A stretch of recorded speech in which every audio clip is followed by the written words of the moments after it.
Un baile de máscaras. Dije que no estaba para nadie. Uno de mis amigos forzó la entrada. Mi sirviente anunció al señor Anthony R.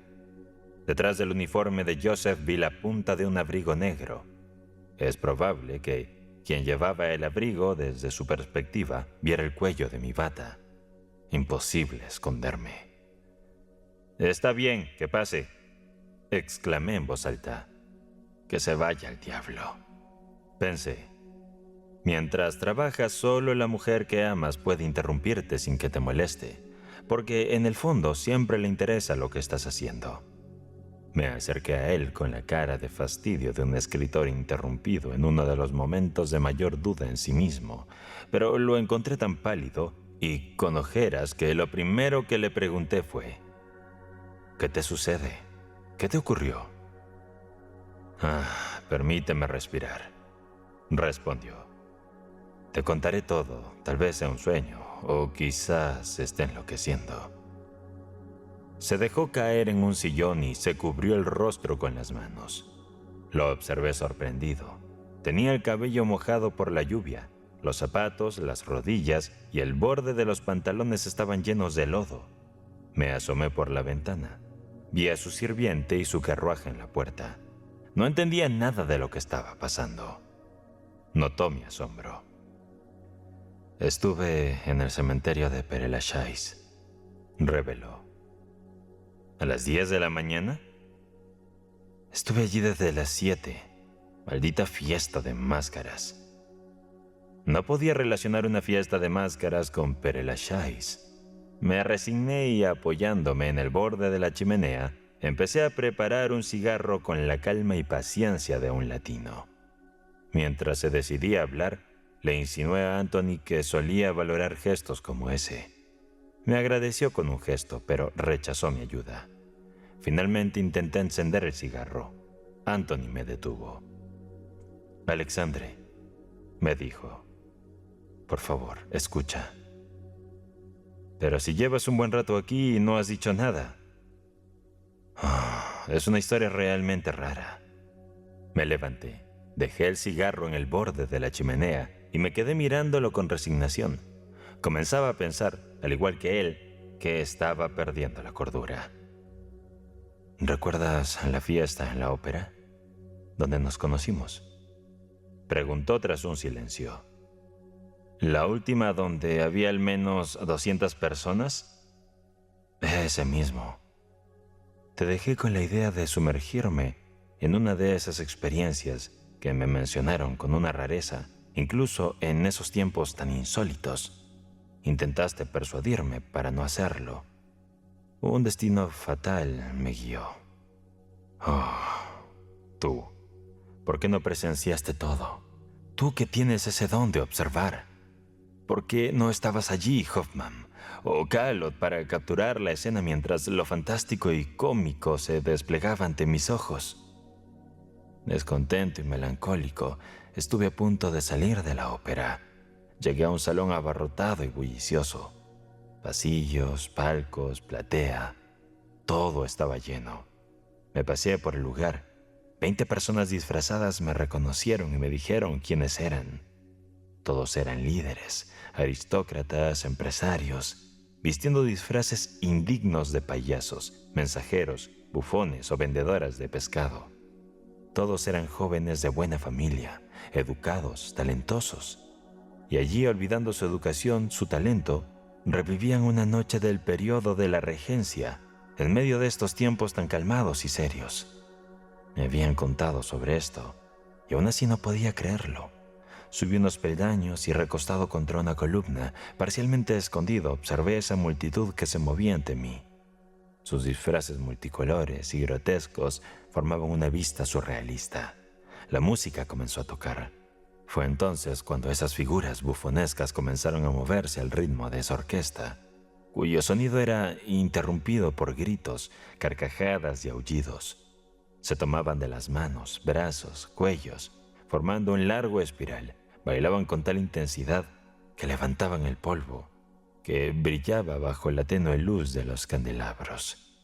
Giraban cada vez más rápido, con movimientos y gritos desenfrenados, balanceándose como personas ebrias, pareciendo un remolino de almas condenadas, castigadas por demonios.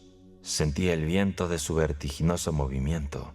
Al pasar, muchos me lanzaban comentarios que me hacían sentir incómodo.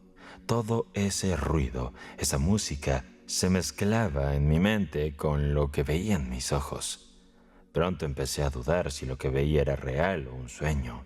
Si acaso yo era el que estaba perdiendo la razón y ellos estaban en lo correcto. Me vi tentado a sumergirme en ese caos, como Fausto en la fiesta de las brujas, y sentí que yo también tendría esos mismos gritos y risas. De ese momento al de la locura hay un solo paso. Me sentí aterrado. Salí corriendo de esa sala, con ecos de alaridos persiguiéndome hasta la puerta de salida, como si fueran los gritos desesperados de animales en un abismo. Me paré un instante en el porche para recuperarme. No quería salir a la calle. Con tanto desorden en mi ser podría perderme. Quizás podría ser empujado por un coche que no hubiera notado que se acercaba. Me sentía como alguien ebrio que está comenzando a recobrar cierta lucidez y reconoce su condición, y aunque siente que su voluntad regresa, su fuerza no. Con la mirada fija se mantiene inmóvil apoyado en un poste o en un árbol de una plaza. Justo en ese instante, un coche se paró enfrente y una mujer descendió, o mejor dicho, saltó desde el vehículo. Se adentró en el porche mirando a ambos lados como si estuviera desorientada. Llevaba puesto un disfraz oscuro y una máscara de terciopelo cubría su rostro. Se aproximó a la entrada. «¿Tu entrada?», dijo el guardia. «¿Mi entrada?», replicó ella. «No la tengo». «Entonces cómprala en la boletería». La mujer del disfraz regresó al porche y revisó con ansiedad todos sus bolsillos. «No tengo dinero», exclamó. «Ah, este anillo. ¿Me darías una entrada por este anillo?», propuso. «Eso no se puede», respondió la boletera. «No aceptamos ese tipo de tratos». Y rechazó el anillo, que cayó y rodó hasta donde yo estaba. La mujer enmascarada se quedó paralizada, olvidando el anillo, sumergida en sus pensamientos. Le recogí el anillo y se lo devolví. A través de su máscara sentí que sus ojos se clavaban en los míos. «Debes ayudarme a entrar», me pidió. «Por favor, te lo ruego». «Pero estoy por irme, señora», le contesté. «Entonces, dame 6 pesos por este anillo y me estarás haciendo un gran favor». Le devolví el anillo a su dedo. Fui a la boletería y compré 2 tickets. Entramos juntos nuevamente. Al llegar al patio noté que titubeaba. Luego, con su otra mano, aferró fuertemente mi brazo. «¿Te sientes mal?», le inquirí. No, está bien», respondió. «Solo un poco mareada». Me instó a avanzar hacia el vestíbulo. Ingresamos nuevamente a ese caótico lugar. Difícilmente nos abrimos paso entre la multitud de personas con máscaras. Ella se estremecía con cada comentario inapropiado que oía. Me sentí incómodo al verme acompañado de una mujer en un lugar donde se decían esas cosas. Finalmente nos detuvimos al final del vestíbulo. Cayó en un sofá mientras yo permanecía de pie frente a ella, apoyando mi mano en el respaldo de su asiento. «Oh, esto debe parecerte muy extraño», me dijo ella. «Pero no más extraño que para mí, te lo juro. No tengo ni la menor idea de todo esto». Miró la pelota. «Porque ni siquiera en mis sueños podría imaginar cosas así, pero me escribieron que estaría aquí con una mujer. ¿Y qué tipo de mujer vendría a un lugar como este?». Hice un gesto de sorpresa y ella lo comprendió. «Pero yo estoy aquí, ¿verdad? Quieres preguntar eso, ¿no? Pero para mí es diferente. Yo lo busco. Yo soy su esposa. En cuanto a esta gente, es la locura y la disipación lo que los trae aquí. Pero yo Yo, santos cielos infernales, lo he estado buscando por todas partes. Pasé toda la noche en un cementerio. Estuve en Greve el día de una ejecución. Y aún así te juro, de joven nunca salí a la calle sin mi madre. Como esposa, nunca di un paso fuera sin un criado siguiéndome. Y sin embargo, aquí estoy, igual que todas esas mujeres que conocen tan bien el camino.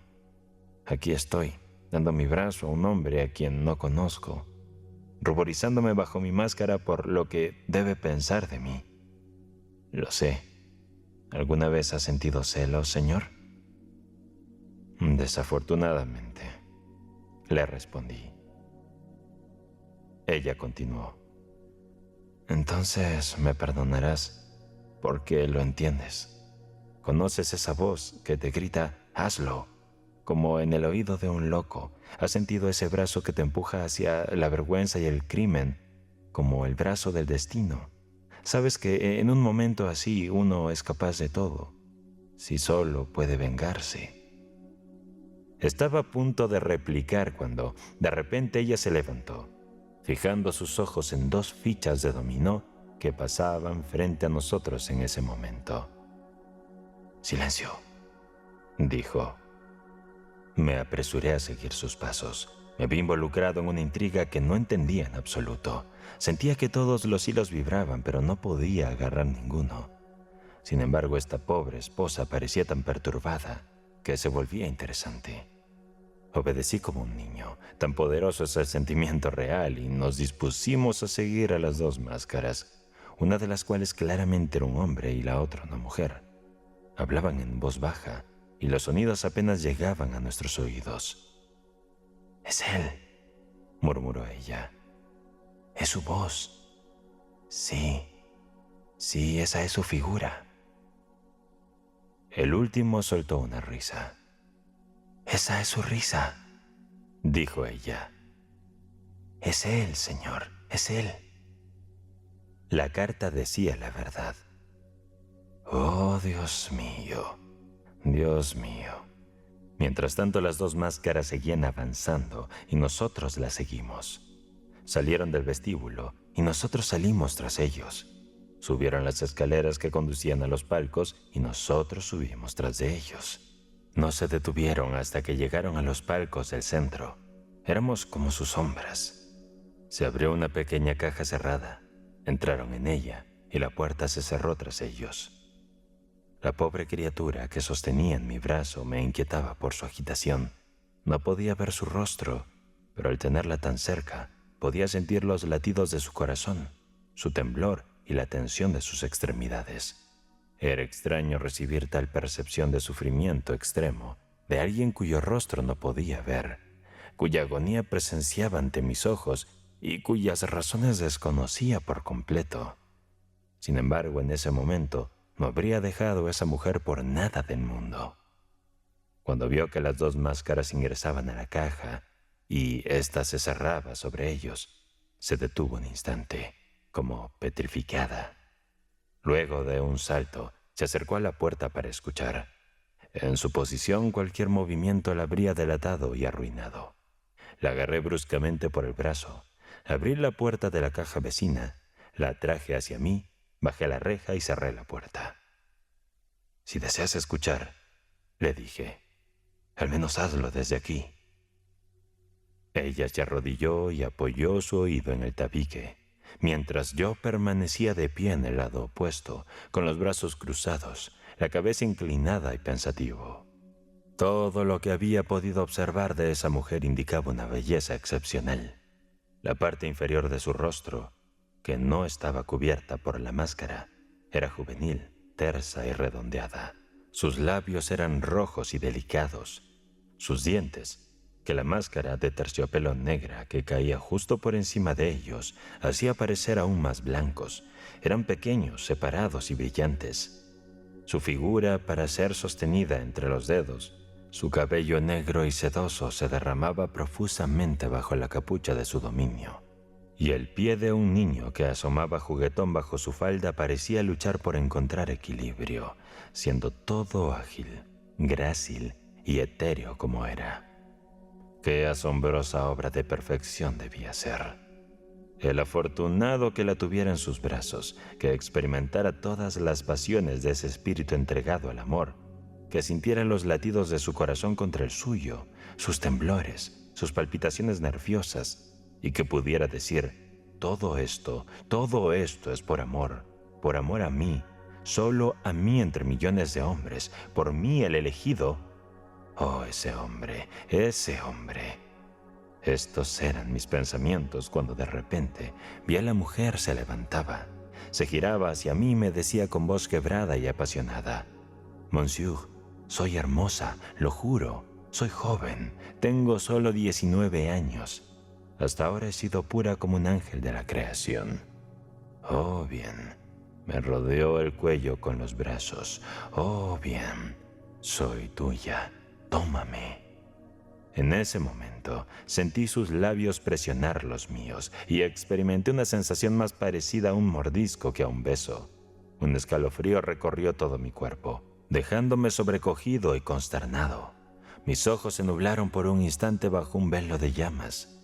10 minutos después, la tenía en mis brazos, desmayada, medio muerta y sollozando. Poco a poco recobró la conciencia. A través de su máscara, pude ver los agotados que estaban sus ojos. Observé la parte inferior de su rostro pálido. Escuché el temblor de sus dientes chocando unos contra otros, como en un estremecimiento de fiebre. Veo todo esto una vez más. Ella recordó lo que había sucedido y se arrodilló ante mí. «Si tienes algún tipo de compasión», me dijo sollozando, «alguna piedad, aparta tus ojos de mí. No intentes conocerme jamás. Déjame ir y olvídame. Yo también trataré de olvidar».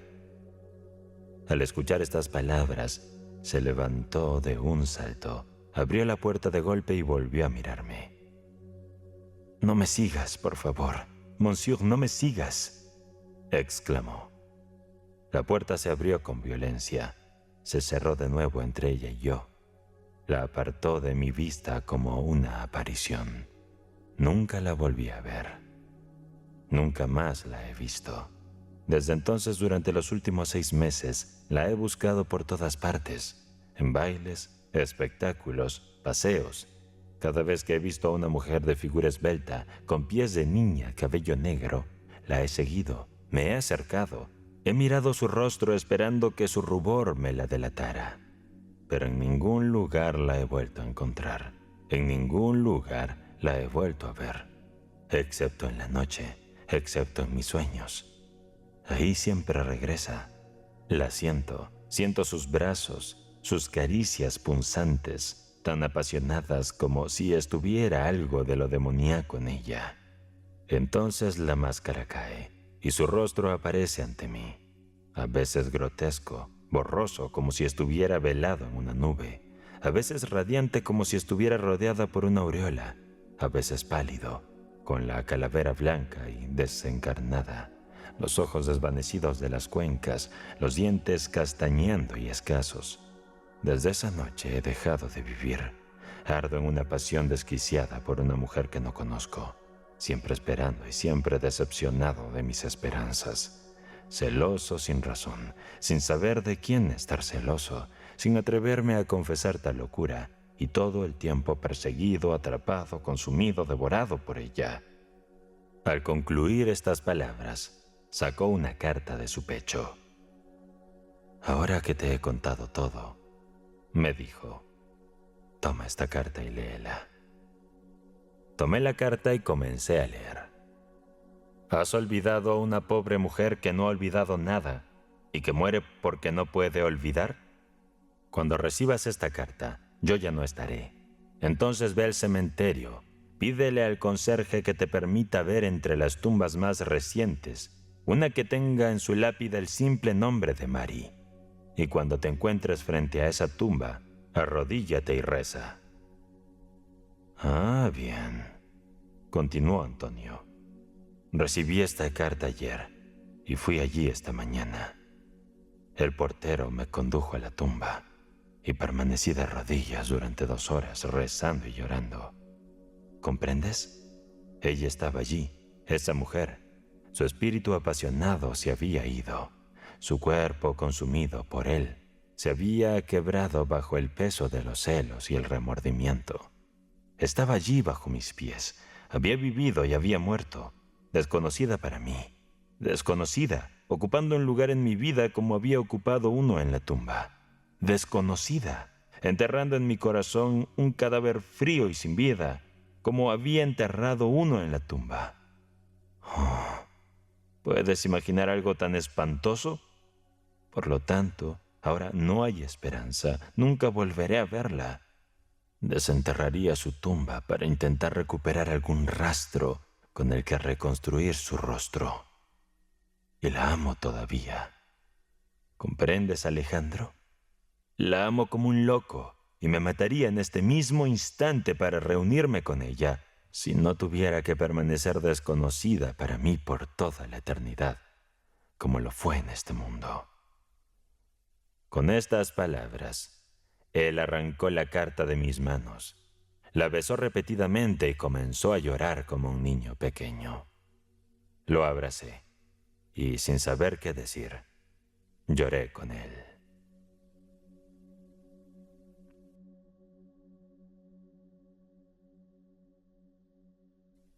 Después del baile.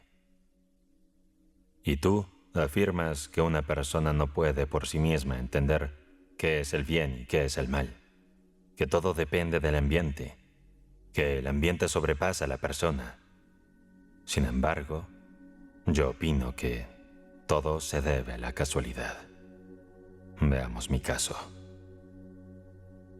Así hablaba nuestro querido amigo Iván Vasilievich, tras una charla con nosotros sobre la dificultad de mejorar el carácter individual sin alterar las condiciones en que las personas viven.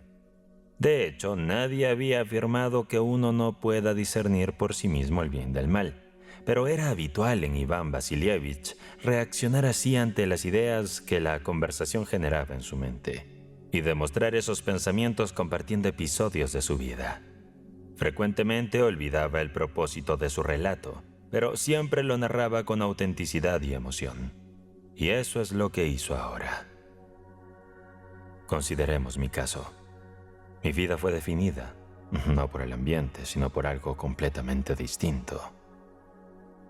¿Por qué, entonces?, preguntamos. Es una larga historia. Necesitaría explicarte muchas cosas para que lo comprendieras. Pues cuéntanos. Iván Vasilievich se sumió en sus pensamientos y negó con la cabeza. Toda mi vida, expresó, toda mi vida cambió en una noche, o mejor dicho, en una mañana. ¿Qué ocurrió?, preguntó uno de nosotros. Lo que pasó es que estaba profundamente enamorado. Me he enamorado varias veces, pero esta fue la más intensa de todas. Es algo del pasado. Ahora ella tiene hijas casadas.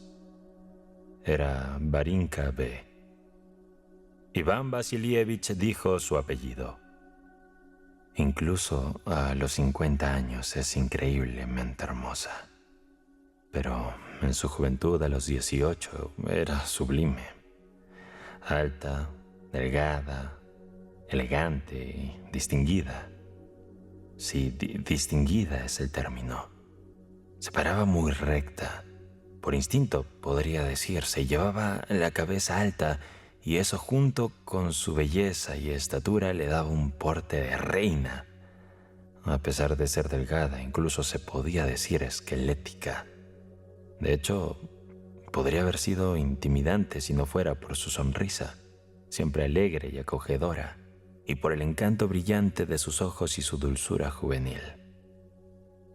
¡Qué descripción tan cautivadora nos había dado Iván Vasilievich!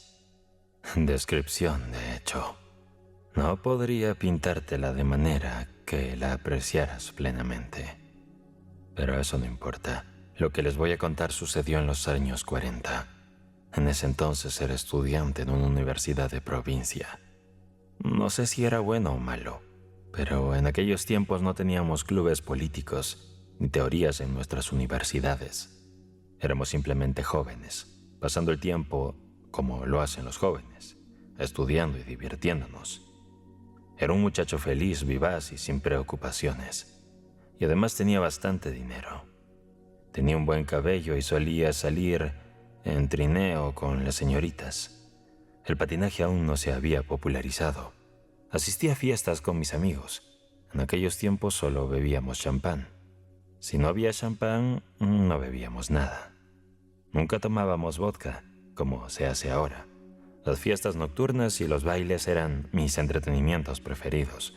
Bailaba bien y no era desagradable a la vista. «Venga, no hace falta que seas modesto», interrumpió una señora cerca de él. «Hemos visto tu foto. No eres feo, en absoluto, eras realmente atractivo». «Atractivo, si así lo prefieres. Pero eso no viene al caso.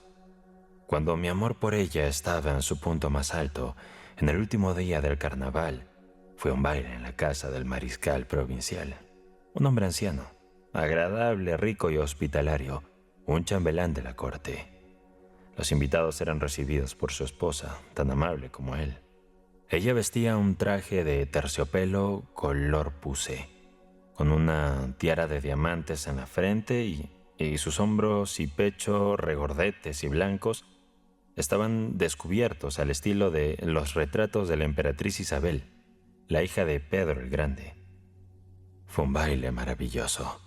La sala era impresionante, con una galería para la orquesta que era muy reconocida en aquel tiempo, y estaba compuesta por siervos de un terrateniente aficionado a la música. Los aperitivos eran excelentes y el champán fluía sin parar. Aunque me encantaba el champán, esa noche no bebí, pues ya estaba embriagado de amor. Sin embargo, los compensé bailando valses y polcas hasta quedar exhausto. Siempre que podía, por supuesto, con Varinka. Ella vestía de blanco, con una cinta rosa, zapatos blancos y guantes blancos de piel de cabra que no cubrían sus delgados y afilados codos. Un desagradable ingeniero llamado Anisimov, si mal no recuerdo, me robó la oportunidad de bailar la maruska con ella. La invitó a bailar apenas llegó, mientras yo había ido a buscar un par de guantes a la peluquería y llegué tarde. Así que no bailé la maruska con ella, sino con una muchacha alemana a la que había prestado algo de atención anteriormente. Pero me temo que aquella noche no fui cortés con ella. Casi no hablé ni la miré, y solo podía ver la figura alta y esbelta de un vestido blanco con una cinta rosa, un rostro sonrojado y radiante con hoyuelos, y unos ojos dulces y amigables. No era el único. Todos la admiraban, tanto hombres como mujeres, aunque ella los superaba a todos. Era imposible no maravillarse ante ella. Aunque oficialmente no era mi pareja para la maruska, en la práctica bailé casi todo el tiempo con ella. Siempre se adelantaba con determinación por toda la sala para escogerme. Yo me lanzaba hacia ella sin esperar a ser elegido, y ella agradecía con una sonrisa mi audacia. Cuando me presentaba con otra persona y ella se confundía, tomaba la mano del otro con una disculpa y me lanzaba una mirada de pesar. Cada vez que tocaba una secuencia de vals en la maruska, yo bailaba el vals con ella durante mucho tiempo, y ella jadeante y sonriente me decía, «Otra vez», y yo continuaba bailando el vals tras vals, como si fuera ajeno a cualquier existencia física. «Venga, ¿cómo no te diste cuenta de eso con tu brazo alrededor de su cintura? Tenías que ser consciente no solo de tu propia presencia, sino también de la de ella», mencionó uno de los asistentes. Iván exclamó casi gritando de enfado. «Ahí están, todos ustedes modernos. Hoy en día solo se preocupan por lo físico. En nuestro tiempo era distinto. Cuanto más enamorado estaba, menos física me parecía ella. Hoy solo te fijas en lo físico. Era distinto en nuestros tiempos. Cuanto más me enamoraba, menos física me parecía. Ahora solo piensas en piernas, tobillos y qué sé yo. Desnudas con la mirada a las mujeres que amas. A mis ojos, como decía Alphonse Karr, y era un buen escritor, la mujer que yo amaba siempre estaba vestida de bronce. Nunca se nos ocurría hacer tal cosa. Intentábamos cubrir su desnudez como el hijo respetuoso de Noé.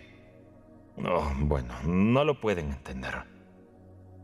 Ignóralo, vamos, dijo uno de ellos.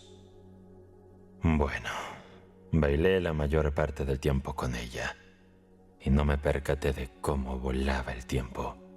Los músicos seguían tocando las mismas maruscas una y otra vez, exhaustos por el esfuerzo. Ya se sabe lo que sucede al final del baile. Los padres y madres ya se levantan de las mesas de juego en el salón esperando la cena. Los sirvientes iban y venían llevando cosas. Eran casi las 3. Debía aprovechar al máximo los últimos momentos. La escogí de nuevo para la marusca. Y por enésima vez danzamos por todo el salón. La ronda después de la cena es mía, le dije, llevándola a su lugar. Por supuesto, a menos que me lleven a casa, respondió ella con una sonrisa.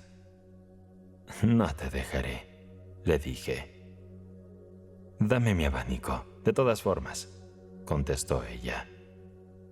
Me cuesta mucho separarme de él, le dije entregándole un abanico blanco económico. Bueno, aquí tienes algo para que te consueles, dijo ella arrancando una pluma del abanico y dándomela. Tomé la pluma y solo pude expresar mi extrema alegría y agradecimiento con la mirada. No solo estaba contento y feliz, estaba eufórico, encantado. Era bondadoso, no era yo mismo, sino una criatura que no era de este mundo, que no conocía la maldad. Oculté la pluma en mi guante y me quedé ahí, incapaz de alejarme de ella. Mira, están animando a papá a bailar, me señaló, apuntando hacia la imponente figura de su padre. Un coronel con charreteras de plata, de pie en la puerta rodeado de algunas señoras. «Varinka, ven acá», gritó en voz alta nuestra anfitriona, la señora con el forronier de diamantes y hombros al estilo de Isabel. Varinka se dirigió hacia la puerta y yo la seguí. «Persuade a tu padre para que baile la marusca contigo, querida. Por favor, hazlo», Peter Valdilasbovich le dijo dirigiéndose al coronel. El padre de Varinka era un anciano muy atractivo y bien conservado. Tenía un rostro saludable, bigotes rizados al estilo de Nicolás, patillas blancas que se unían con los bigotes. Su cabello estaba peinado hacia adelante y una sonrisa radiante, similar a la de su hija, iluminaba su rostro y sus ojos. Su postura era imponente, con un pecho ancho adornado con varias medallas, hombros robustos y piernas largas y esbeltas. Representaba ese prototipo extremadamente militar, forjado bajo la disciplina del emperador Nicolás I. Al acercarnos a la puerta, el coronel se resistía a bailar, alegando que había olvidado cómo hacerlo. Sin embargo, en ese momento sonrió, realizó un elegante movimiento con su brazo izquierdo, sacó su espada de la vaina, se la pasó a un joven ayudante cercano y se ajustó el guante de su mano derecha.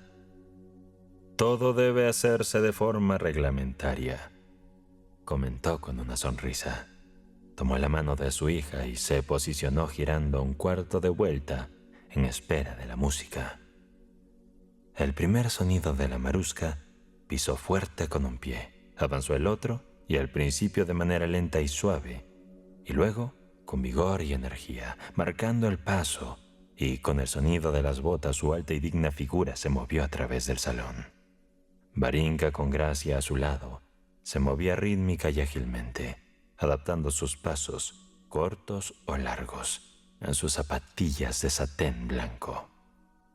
Todos los asistentes en el salón observaban cada movimiento de la pareja. En mi caso, no solo los admiraba, sino que los veía con entusiasmada simpatía. Las botas del anciano caballero captaron especialmente mi atención. No eran las modernas puntiagudas, sino un cuero común, con punteras cuadradas y claramente hechas por el zapatero del regimiento.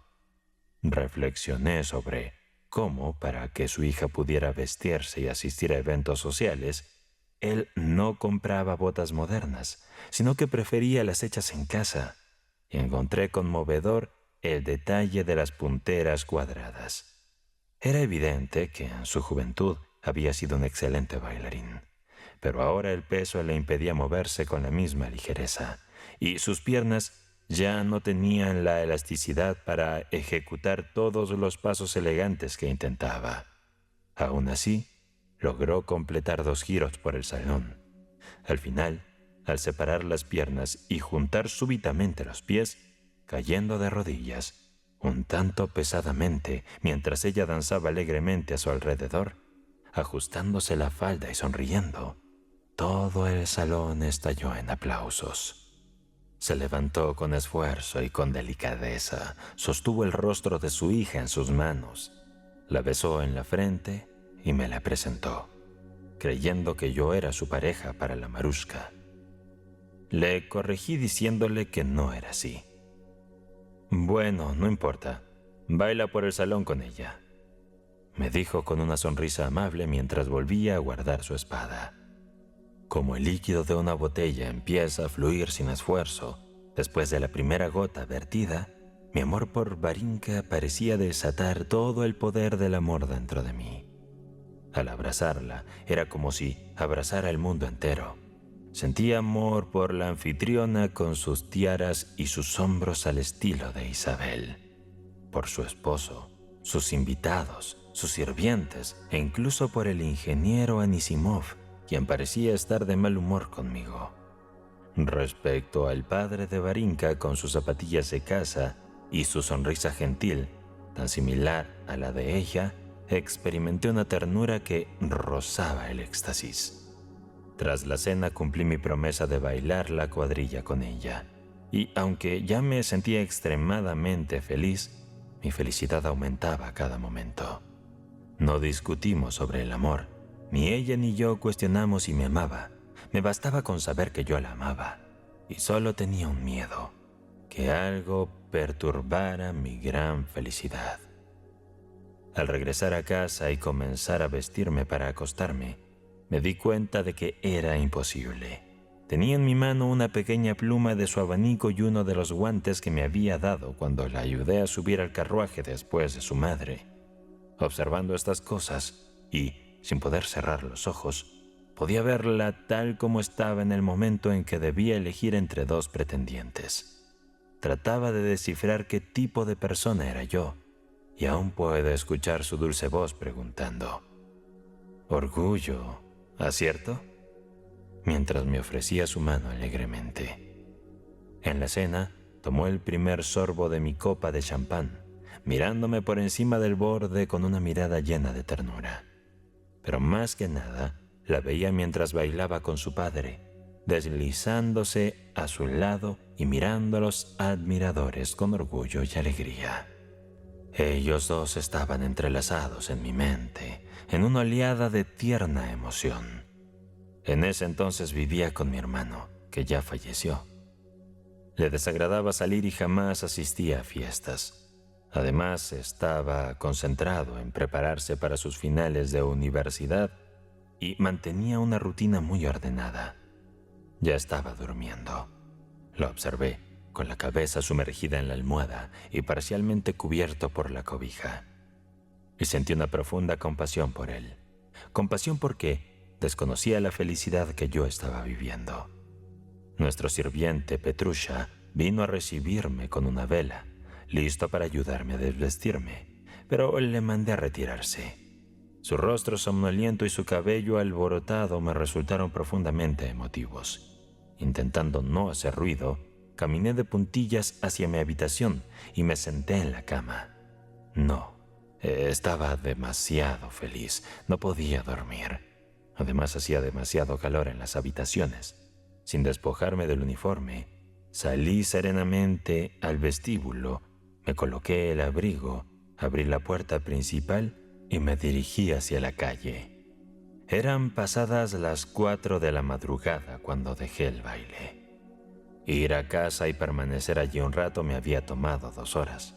Así que cuando salí ya había clareado. El clima era el típico del carnaval.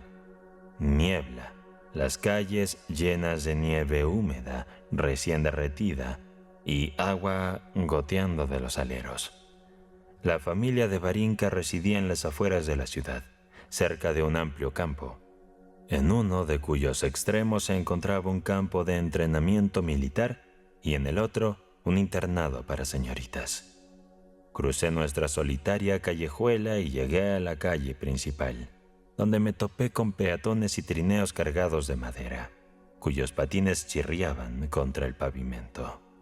Los caballos avanzaban con un paso uniforme bajo sus brillantes arneses, con los dorsos protegidos por la lluvia, mientras los cocheros con botas enormes caminaban por el lodo al lado de los trineos. Todo esto, incluso los propios caballos, me resultaba estimulante y cautivador, lleno de encanto. Al aproximarme al campo, cerca de su casa, observé algo muy grande y oscuro en uno de sus extremos, hacia el área del campo militar, y escuché el sonido de flautines y tambores emitiendo desde allí. Mi corazón estaba repleto de melodías, y en mi imaginación resonaba la música de Maruska, pero esto era una música mucho más ruda. No era para nada placentera. ¿Qué será eso?, me pregunté y me dirigí hacia el sonido por un camino resbaladizo que cruzaba el centro del campo. Tras avanzar unos 100 pasos, comencé a distinguir varios objetos oscuros a través de la niebla. Claramente eran soldados. Probablemente es un ejército militar, pensé. Así que continué hacia esa dirección junto a un herrero, quien vestía un abrigo sucio y un delantal y llevaba algo. Él iba delante de mí mientras nos acercábamos al lugar. Los soldados vestidos de uniforme oscuro estaban alineados en 2 filas, enfrentados, inmóviles, con las armas preparadas. Detrás de ellos, los flautines y tambores tocaban sin cesar la misma melodía desagradable. ¿Qué están haciendo?, pregunté al herrero, quien se detuvo junto a mí. Están castigando a un tártaro en las filas por intentar desertar, me respondió el herrero con un tono de molestia, mientras observaba atentamente hacia el otro extremo de la formación. Miré en la misma dirección y vi algo terrible acercándose. Lo que se acercaba era un hombre, desnudo de cintura para arriba, atado con cuerdas a las armas de 2 soldados que lo guiaban. A su lado caminaba un oficial con abrigo y gorra, cuya figura me resultaba familiar. La víctima avanzaba entre golpes que recibía de ambos lados, con el cuerpo doblado y los pies arrastrándose sobre la nieve. A veces se retrasaba y los soldados que lo guiaban lo empujaban hacia adelante. Otras veces caía hacia adelante y lo levantaban bruscamente, mientras siempre a su lado marchaba el alto oficial, con paso firme y nervioso. Era el padre de Varinka, con su rostro ruborizado y su bigote blanco. Con cada golpe, el hombre, como sorprendido, giraba su rostro haciendo una mueca de dolor hacia el origen del impacto y mostraba sus dientes blancos mientras repetía las mismas palabras una y otra vez. Pero solo pude escuchar claramente las palabras cuando se acercó lo suficiente. No las dijo, las sollozó. Hermanos, tengan piedad de mí. Hermanos, tengan piedad de mí. Sin embargo, los hermanos no tuvieron piedad, y cuando la procesión se acercó a donde yo estaba, había un soldado frente a mí dar un paso decidido hacia adelante y levantaba su vara con un silbido. La azotó sobre la espalda del hombre. El hombre se proyectó hacia adelante, pero los subalternos lo jalaban hacia atrás y otro golpe llegaba del otro lado, luego de este lado, luego del otro lado de nuevo. El coronel caminaba a su lado y mirando alternadamente sus pies y al hombre, Inhalaba aire, inflaba las mejillas y lo exhalaba a través de sus labios protuberantes. Al pasar por donde yo estaba, entre las dos filas vi la espalda del hombre castigado. Era un aspecto tan variado en colores, húmedo, rojo, antinatural, que apenas podía creer que fuera un cuerpo humano. «Dios mío», murmuró el herrero. La procesión se alejó. Los golpes continuaban cayendo sobre la figura que se retorcía y caía. Los flautines chillaban y los tambores retumbaban, y la alta y majestuosa figura del coronel avanzaba al lado del hombre, igual que antes. De pronto el coronel se detuvo y se dirigió rápidamente hacia un hombre en las filas. «Te enseñaré a golpear suavemente», escuché su voz enfurecida. «¿Así le pegarás? ¿Eso harás?» Y vi cómo su fuerte mano enguantada en gamuza golpeaba al soldado débil, pálido y aterrorizado por no asestar con suficiente fuerza su vara sobre el cuello enrojecido del tártaro. «¡Traigan palos nuevos!», gritó, y al mirar alrededor me vio. Adoptando una expresión de no conocerme y con un ceño feroz y enojado, se apresuró a alejarse. Me sentí tan avergonzado que no sabía dónde mirar. Era como si me hubiesen sorprendido en un acto deshonroso. Bajé la mirada y me apresuré a regresar a casa. Durante todo el camino el sonido de los tambores y el silbido de los flautines resonaban en mis oídos, y las palabras «Hermanos, tengan piedad de mí» o «¿Así le darás? ¿Eso quieres?». Mi corazón se llenó de un asco físico que rozaba la enfermedad. Tanto que tuve que detenerme varias veces en el camino, pues sentía que realmente iba a enfermar por el horror que esas visiones provocaron en mí. No recuerdo cómo llegué a casa y me acosté, pero justo cuando estaba a punto de quedarme dormido, oí y vi de nuevo todo lo sucedido y salté de la cama. Claramente él sabe algo que yo desconozco. Reflexioné sobre el coronel. Si yo tuviera su conocimiento, seguramente entendería lo que acababa de presenciar y no me afectaría tanto. Sin embargo, por más que lo intentaba, no lograba entender lo que el coronel sabía. Al caer la noche el sueño se me escapaba, y solo después de llamar a mi amigo y beber hasta la ebriedad conseguí algún alivio. Llegué a la conclusión de que lo que había visto era un acto malvado. Oh, no. Dado que se ejecutó con tal determinación y fue aceptado por todos como necesario, seguramente tenían conocimiento de algo que yo desconocía. Así pensaba y trataba de entender, pero no importaba. Nunca llegué a comprenderlo, ni en ese momento ni después. Y al no poder hacerlo, no pude seguir con mis planes de entrar al servicio como tenía intención. No me refiero solo al servicio militar, tampoco me uní al servicio civil, y así terminé no sirviendo para nada, como puedes ver. «Sí, sabemos lo inútil que ha sido», comentó uno de nosotros. «Pero cuéntanos, ¿cuántas personas habrían sido útiles si no fuera por ti?» «Eso es una tontería», respondió Iván Vasilievich con evidente molestia. «Bueno, ¿y qué pasó con tu historia de amor?» «¿Mi amor?» Se esfumó a partir de ese día, cuando ella se mostraba pensativa y soñadora, lo cual sucedía a menudo.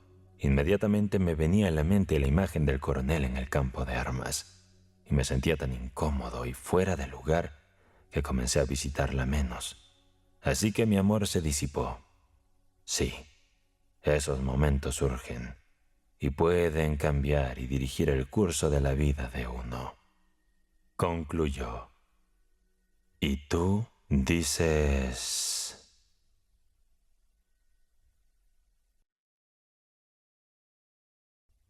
La bruja. Se aproximaba el anochecer. El sacristán, Savel y Gikin, yacía en su enorme cama en la cabaña contigua a la iglesia. No dormía, aunque solía acostarse al mismo tiempo que las gallinas. Su pelo rojizo y áspero sobresalía por debajo de un extremo de la colcha hecha de retazos grasientos de telas de colores, mientras que sus grandes pies, sin lavar, se asomaban por el otro. Estaba escuchando. Su choza colindaba con el muro que rodeaba a la iglesia y la solitaria ventana daba hacia el campo abierto. Y allí fuera se libraba una batalla constante. Era difícil determinar quién estaba siendo borrado de la faz de la tierra y por cuya destrucción la naturaleza estaba en tal alboroto. Pero, a juzgar por el incesante rugido malévolo, alguien estaba en graves aprietos. Una fuerza triunfante perseguía por los campos, azotando el bosque y el techo de la iglesia, golpeando con ira los cristales de las ventanas, furiosa y desgarradora, mientras algo vencido gemía y se lamentaba. Un lamento lastimero resonaba en la ventana, el techo o en la estufa. No parecía un llamado de auxilio, sino un grito de desdicha, una conciencia de que era demasiado tarde, de que no había salvación. Los ventisqueros estaban cubiertos de una fina capa de hielo. Las lágrimas temblaban en ellos y en los árboles. Un lodo oscuro de barro y nieve derretida corría por las carreteras y los caminos. En fin, todo se descongelaba, pero en las oscuras noches los cielos no lo percibían y arrojaban copos de nieve fresca sobre la tierra que se derretía rápidamente. Y el viento soplaba como un borracho, sin dejar que la nieve se posara en el suelo, revolviéndola al azar en la oscuridad. Savelli escuchó todo ese alboroto y frunció el ceño. Sabía, o al menos sospechaba, a qué se debía toda esa conmoción al otro lado de la ventana y quién la había provocado. «Lo sé», murmuró, moviendo amenazadoramente el dedo bajo las sábanas. «Lo sé todo». La mujer del sacristán, Raisa Milovna, estaba sentada en un taburete junto a la ventana. Una lámpara de hojalata colocada sobre otro taburete, como si fuera tímida y desconfiara de sus propios poderes. Emitía una luz tenue y titilante sobre sus anchos hombros, los contornos de su persona atractiva y tentadora, y sobre su espesa trenza que alcanzaba el suelo.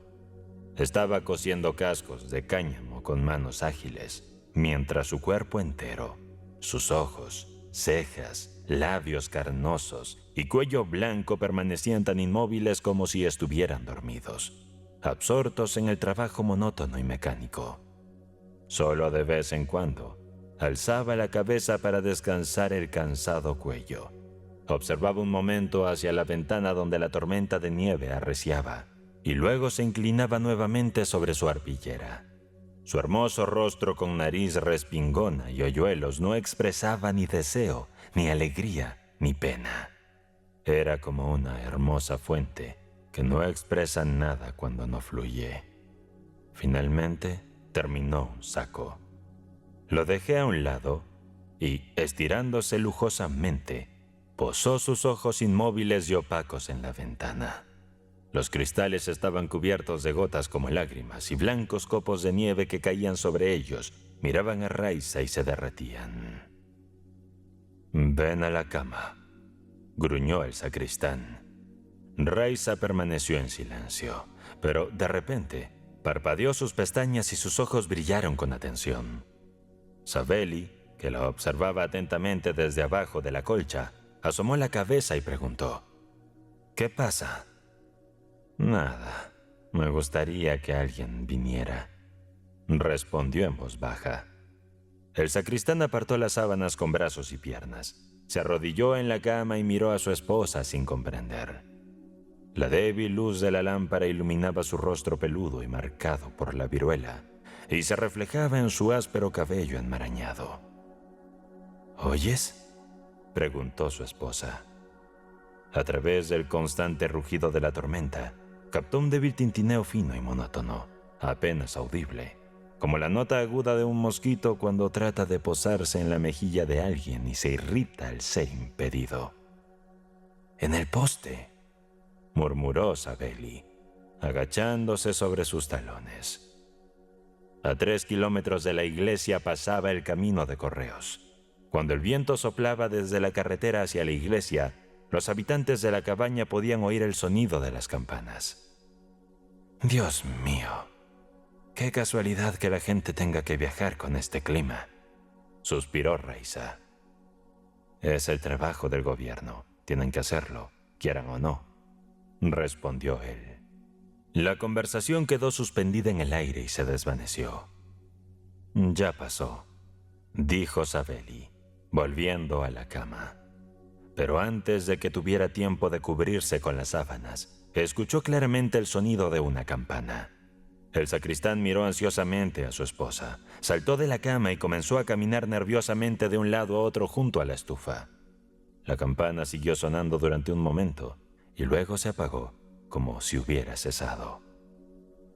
No oigo nada, dijo el sacristán, deteniéndose y entrecerrando los ojos hacia su mujer. Pero en ese instante, el viento golpeó la ventana y con él llegó un agudo tintineo. Savelli palideció, carraspeó y volvió a caer de rodillas con los pies descalzos. «El cartero se ha perdido en la tormenta», jadeó, mirando fijamente a su esposa con una expresión maliciosa. «¿Oyes? El cartero se ha perdido. Yo lo sé. ¿Crees que no lo entiendo?», murmuró. «Lo sé todo, maldita seas». «¿Qué sabes?», preguntó Raisa en voz baja, manteniendo los ojos fijos en la ventana. «Sé que todo es obra tuya, diablesa. Todo es obra tuya. ¡Maldita seas! Estas tormentas de nieve y el correo que salió mal, todo lo has hecho tú. ¡Tú!», exclamó Savelli. «Estás loco, tonto», respondió tranquilamente su mujer. «Te he estado observando durante mucho tiempo y lo he visto.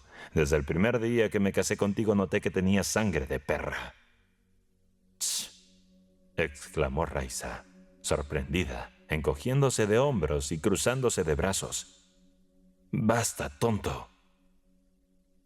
«Una bruja, es una bruja», respondió Savelli con voz hueca y llorosa, sonándose apresuradamente la nariz con el dobladillo de la camisa. «Aunque seas mi esposa, aunque seas de familia clerical, diría que lo eres incluso en confesión. Dios se apiade de nosotros. El año pasado, en la víspera del profeta Daniel y los 3 jóvenes, hubo una tormenta de nieve. ¿Y qué pasó entonces? El mecánico entró a calentarse. Luego, el día de San Alejo, se rompió el hielo en el río y apareció el policía del distrito, que estuvo charlando contigo toda la noche. El maldito bruto. Y cuando salió por la mañana y lo miré, tenías ojeras y las mejillas hundidas, ¿eh? Durante el ayuno de agosto hubo 2 tormentas y cada vez apareció el cazador. Lo vi todo, maldita sea. Oh, ahora estás más roja que un cangrejo. Ajá. No viste nada. ¿Verdad que sí? Y este invierno, antes de Navidad, el día de los 10 mártires de Creta, cuando la tormenta duró todo el día y una noche, ¿te acuerdas? El empleado del mariscal se perdió y apareció aquí, el bribón. Para ser tentado por el empleado, valió la pena alterar el tiempo de Dios por él. Un escribidor que no levanta un palmo del suelo, con granos por toda la cara y el cuello torcido. Si fuera guapo al menos, pero él es tan feo como Satanás. El sacristán tomó aliento, se limpió los labios y escuchó. No se oía la campana, pero el viento golpeaba el tejado y de nuevo se oyó un tintineo en la oscuridad.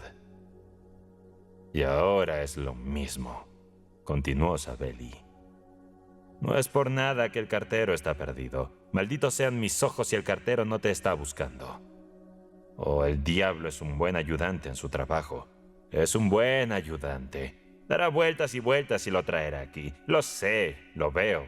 No puedes ocultarlo. Artilugio del diablo. Libertina pagana.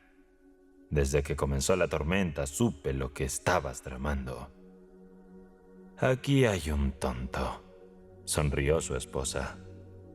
«¿Por qué crees, cabeza hueca, que yo hago la tormenta? Sonríe tanto si es cosa tuya como si no. Solo sé que cuando te arde la sangre seguro te hace mal tiempo. Y cuando hace mal tiempo seguro que aparece por aquí algún loco. Siempre pasa lo mismo, así que debes de ser tú. Para impresionar más, el sacristán se llevó el dedo a la frente, cerró el ojo izquierdo y dijo con voz cantarina: «Oh, la locura, el inmundo Judas. Si realmente eres un ser humano y no una bruja, deberías pensar, ¿qué tal si no es el mecánico, o el oficinista, o el cazador, sino el diablo en su forma? Mejor piensa en eso». «Eres tonto, Sabeli», dijo su mujer, mirándolo con compasión. «Cuando papá vivía aquí, acudían a él toda clase de personas para curarse del dolor, del pueblo, de las aldeas y del asentamiento armenio. Venían casi todos los días y nadie los llamaba demonios. Pero si alguna vez al año viene alguien a calentarse por el mal tiempo, te asombras, tonto, y te llenas la cabeza de todo tipo de ideas al instante». La lógica de su mujer conmovió a Sabeli. Se quedó de pie, con los pies descalzos y separados. Bajó la cabeza y reflexionó. Aún no estaba completamente convencido de la veracidad de sus sospechas, y el tono genuino y despreocupado de su mujer lo desconcertó bastante. Sin embargo, después de pensarlo un momento, meneó la cabeza y dijo: «No es que sean ancianos o tullidos con las piernas torcidas. Siempre son los jóvenes los que quieren venir por la noche. ¿Por qué? Y si solo quisieran calentarse, pero hacen travesuras. No, mujer, no hay criatura en este mundo tan astuta como tu especie femenina. De verdadero cerebro no tienes ni una onza, menos que un estornino. Pero la astucia del diablo, oh, que la reina del cielo nos proteja. Ahí está la campana del cartero. Desde que apenas comenzaba la tormenta supe que todo pasaba por tu mente. Esa es tu brujería, araña, arpía. ¿Por qué me sigues, pagano?». Perdió la paciencia su mujer. «¿Por qué estás pegado a ella como brea?». «Me atengo a ella porque si algo, Dios no lo quiera, ocurre esta noche, ¿me oyes? Si algo ocurre esta noche, mañana por la mañana iré directamente a ver al padre Nicodim y se lo contaré todo. Padre Nicodim, le diré, discúlpeme, pero ella es una bruja». «¿Por qué? ¿Quieres saber por qué?». «Ciertamente, y se lo diré». «Y ay de ti, mujer. No solo en el terrible tribunal, sino también en tu vida terrenal serás castigada. No en vano hay oraciones en el breviario contra los de tu clase». De repente, llamaron a la ventana con un ruido fuerte e inusual, que Sabeli se puso pálido y casi cae de espaldas del susto. Su mujer se levantó de un salto y también se puso pálida. «Por el amor de Dios, entremos y calentémonos», oyeron en un bajo profundo y tembloroso. «Por el amor de Dios, nos hemos perdido». «¿Quién eres?», preguntó Raisa, temerosa de mirar por la ventana. «El cartero», respondió una segunda voz. «Has tenido éxito con tus trucos del diablo», dijo Sabeli con un gesto de la mano. «No hay error, tengo razón. Será mejor que tengas cuidado». El sacristán saltó a la cama en 2 saltos. Se estiró sobre el colchón de plumas y olfateando con rabia se volvió con la cara hacia la pared. Pronto sintió una corriente de aire frío en la espalda. La puerta crujió y alta figura de un hombre, cubierto de nieve de pies a cabeza, apareció en el umbral. Detrás de él se veía una segunda figura igual de blanca. «¿Tengo que traer las maletas?», preguntó el segundo con voz ronca y grave. «No puedes dejarlas ahí», respondió la primera figura mientras se desataba la capucha. Pero desistió y tirando impacientemente junto con la gorra, la arrojó con rabia cerca de la estufa. Luego se quitó el gabán, lo arrojó junto a la estufa y sin despedirse comenzó a pasearse de un lado a otro de la cabaña. Era un joven cartero rubio que vestía un uniforme raído y unas botas altas negras de aspecto oxidado. Tras calentarse caminando de un lado a otro, se sentó a la mesa. Estiró los pies llenos de barro hacia los sacos y apoyó la barbilla en el puño. Su pálido rostro, enrojecido en algunas partes por el frío, aún mostraba vívidas huellas del dolor y el terror por los que acababa de pasar. Aunque distorsionado por la ira y con huellas del sufrimiento reciente, físico y moral, era apuesto a pesar de la nieve derretida en las cejas, los bigotes y la corta barba. «Es una vida de perros», murmuró el cartero, mirando alrededor de las paredes y pareciendo apenas capaz de creer que estaba en el calor. «Casi nos perdemos. Si no hubiera sido por tu luz, no sé qué habría pasado. Solo Dios sabe cuándo acabará todo. La vida de este perro no tiene fin».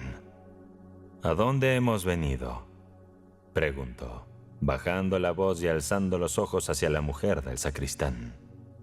«A la colina Gulyaevsky, en la finca del general Kalinovsky», respondió ella, sobresaltada y ruborizada.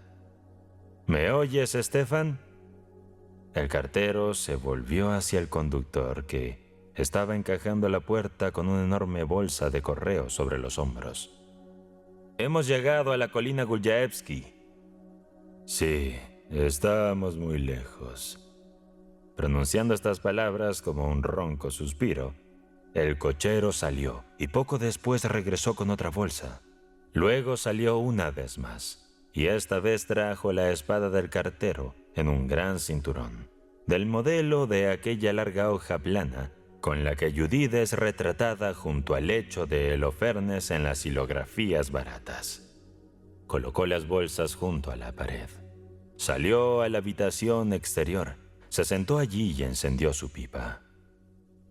«¿Le apetece un té después del viaje?», preguntó Raisa. «¿Cómo vamos a sentarnos a tomar el té?», dijo el cartero, frunciendo el ceño. «Debemos darnos prisa, entrar en calor y ponernos en marcha, o llegaremos tarde al tren del correo. Nos quedaremos 10 minutos y luego nos pondremos en camino. Tenga la bondad de indicarnos el camino». «Qué mal clima hace», suspiró Raisa. Sí. ¿Y usted quién es?» Vivimos aquí, cerca de la iglesia. Somos del clero. Allí está enterrado mi marido». «Sabeli, levántate y da las buenas tardes». Esta solía ser una parroquia independiente hasta hace 18 meses.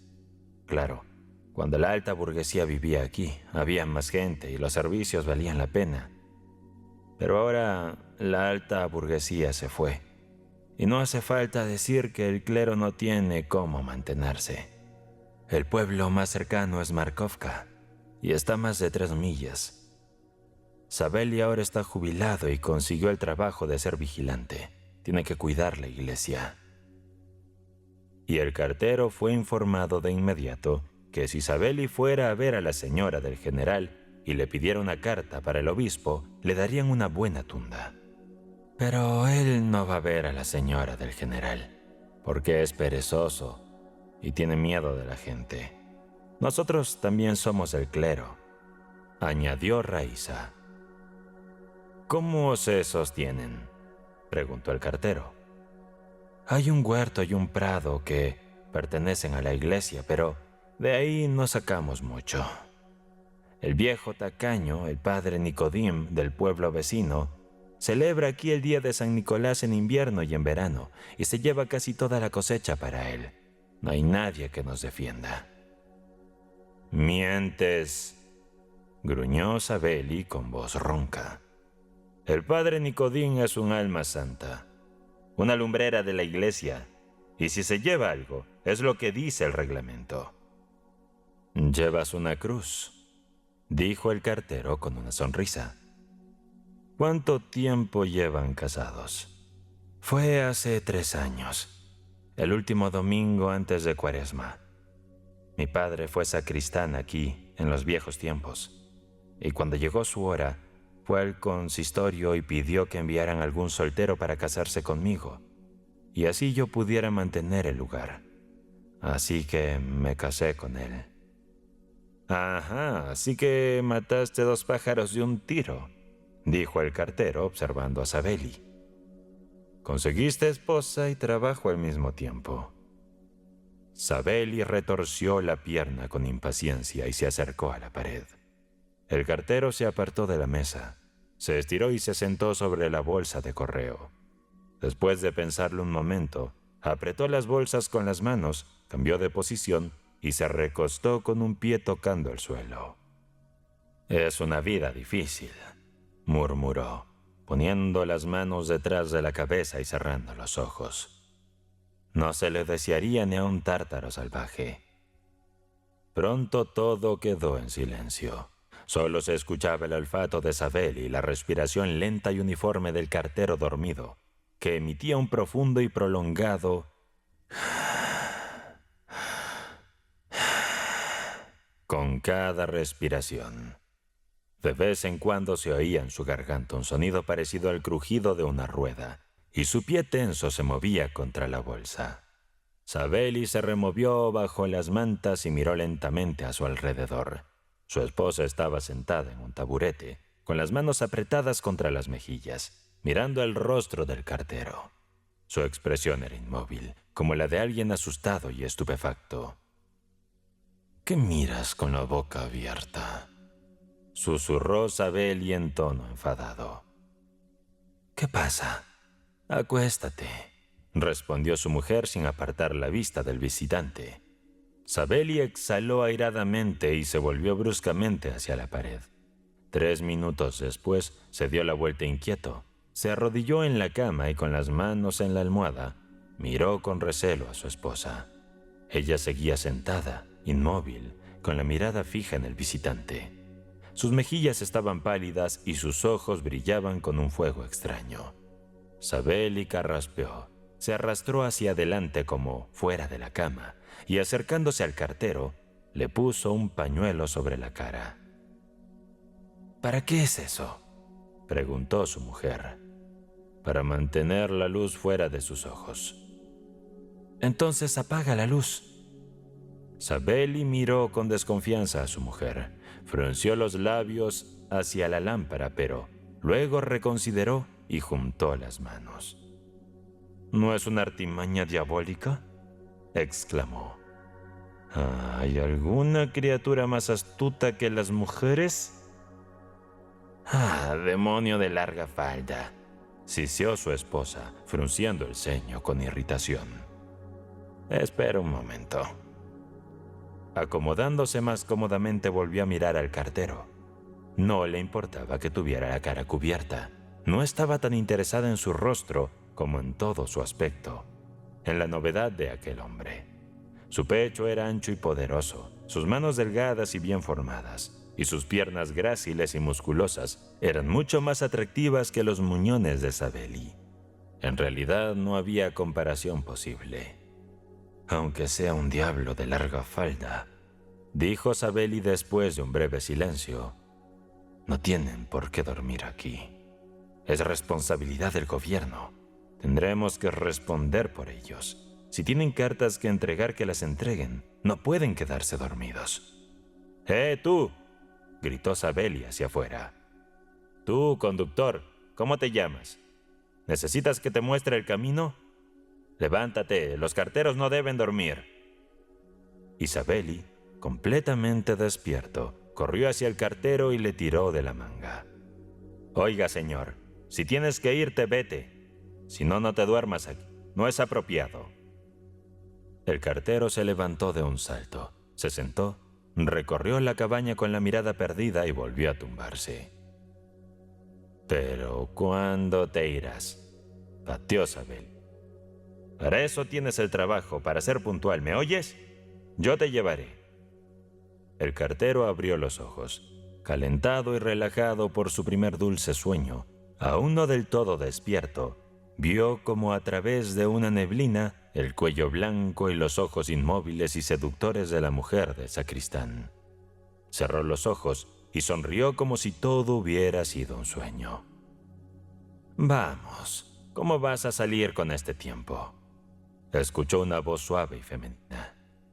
«Deberías dormir bien y te haría bien». «¿Y qué pasa con el trabajo?», dijo Sabelli ansioso. «¿Quién va a tomar tu lugar? ¿Vas a hacerlo tú?». El cartero abrió los ojos de nuevo, miró los hoyuelos en la cara de Raiza, recordó dónde estaba y entendió a Sabelli.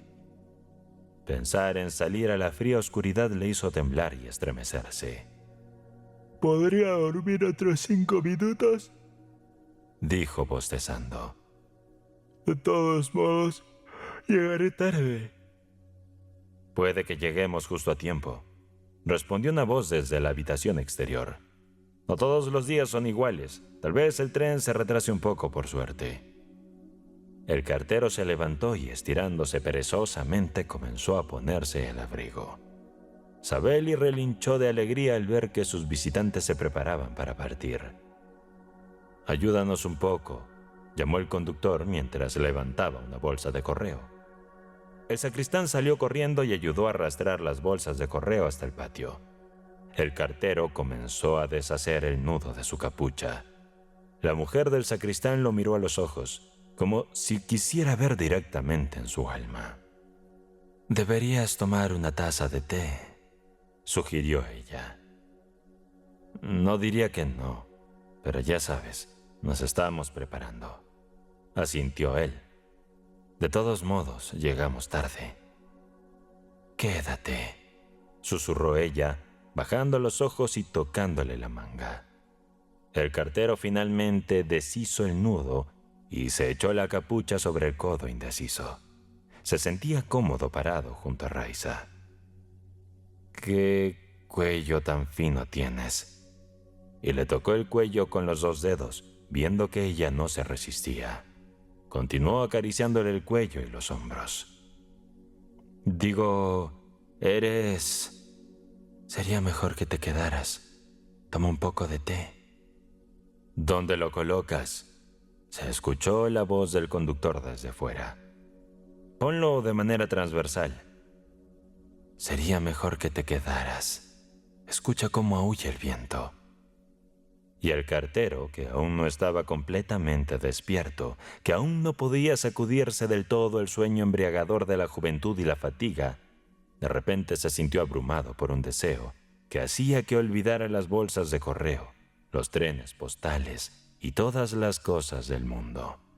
Miró hacia la puerta asustado, como si quisiera escapar o esconderse.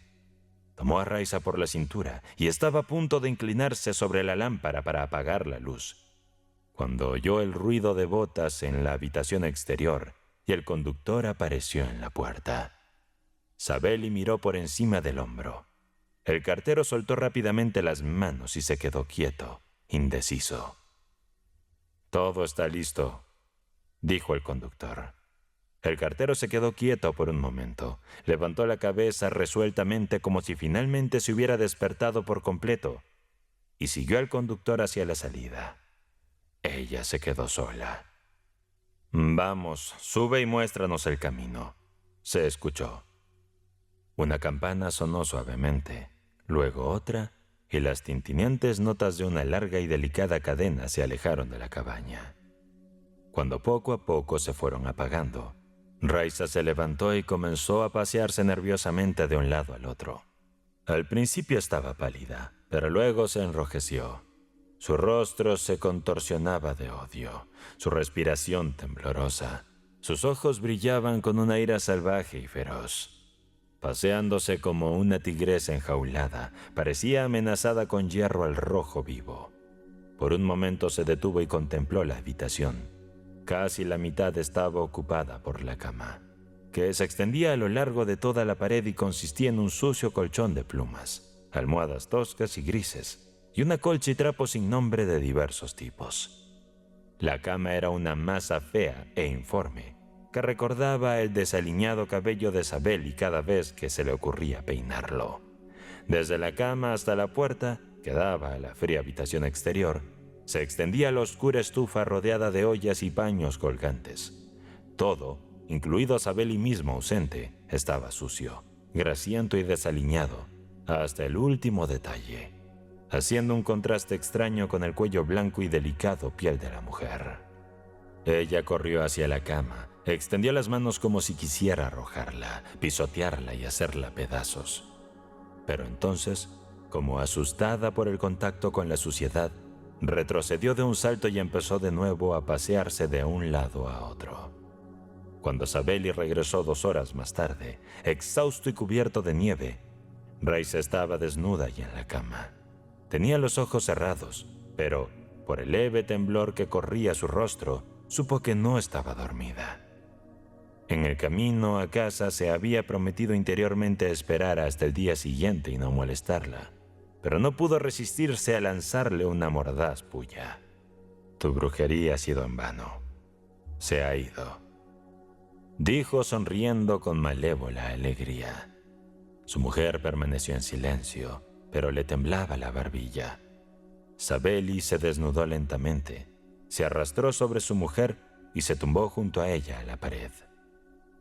Mañana le contaré al padre Nicodín qué tipo de esposa eres, murmuró acurrucándose. Raisa volteó hacia él y sus ojos brillaron. El trabajo es suficiente para ti y puedes buscar esposa en el bosque.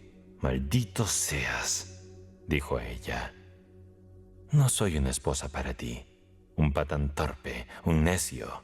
Que Dios me perdone. Vamos a dormir.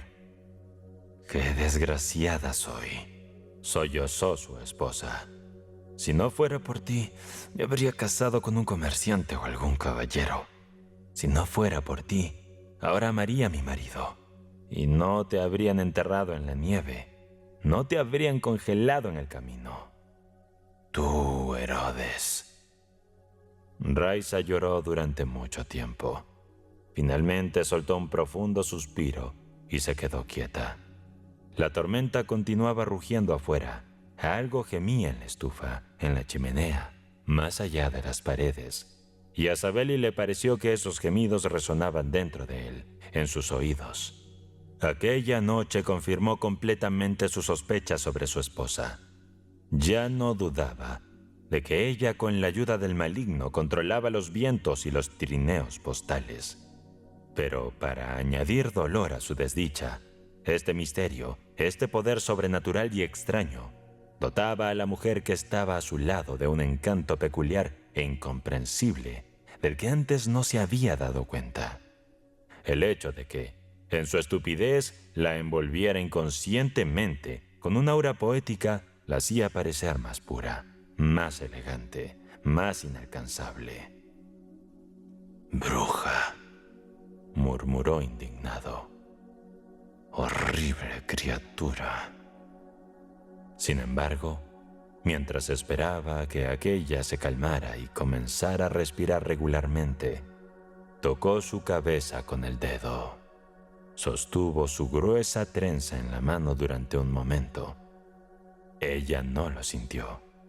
Luego, con valor, le acarició el cuello. «¡Déjalo!», gritó ella, y le golpeó la nariz con el codo con tal fuerza que vio las estrellas ante sus ojos. El dolor en su nariz pronto pasó, pero la tortura en su corazón persistió.